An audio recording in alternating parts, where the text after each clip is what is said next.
Welcome back. This is in chapter 4.8 data analysis. What do we have here? So as you can see, we've got frequency table, cumulative frequency, histogram.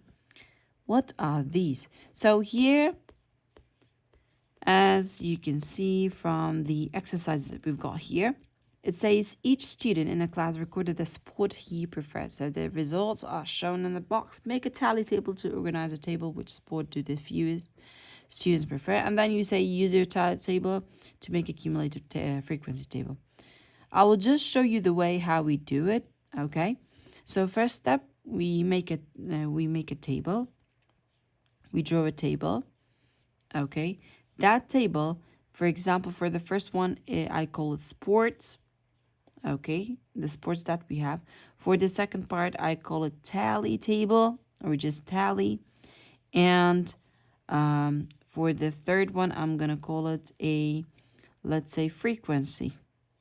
Okay, frequency is the repetition of the number that we've got. And this is going to be my table according to types of sports that we've got. So we've got running, riding, football, shooting, swimming, 1, 2, 3. So we've got 5 types, 1, 2, 3, 4, 5. Okay, this is how we draw it. Then I start writing the sports. So the first one is running. I start running. I start writing running. Now, then I count how many running I've got. So one running here. Okay, be careful, you go one by one. Okay, that's riding, that's not running, do not mix it. Shooting, swimming, running, another running, and another running with another running. So when I counted 1, 2, 3, 4, 5, 1, 2, 3, 4, and for the tally table, directly you cross it, you will get 5 numbers for the frequency. And then you do it for the other sports also, which is football, shooting, swimming, and the riding. All right, dear students, this is how I make the tally table and the frequency table. Well, for the cumulative table, okay, for the cumulative table or frequency table, how do we do this? The first number that we've got, I write it again, okay? Let's do it on this example here.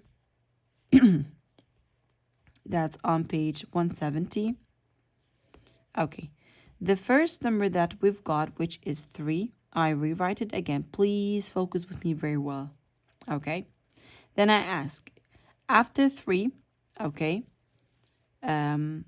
what's the other number that we've got? And here we've got 4, all right? So I say that's my new number, which is 4, okay? What do we do? I start adding it. So the 3 that we have, as you can see, letter Z. Okay, you start from here, you copy paste it, and then you go down, and then you come here. Now, 3 plus 4, when I add those two numbers, when I come down, it means I'm adding those two, 3 and 4. I will get how much? I will get 7. Okay, when I go to this side, to the right side, this is my equal. That's the answer that I get. I get 7. Then what do we do? The 7 that we have here, okay, add it again with the 7 that we have there. So 7 plus 7 together equals to how much? To 14. All right, dear students, this is how we answer these type of questions. We say the first, write it down. Then the second number we have, we add it with the 3 that we had.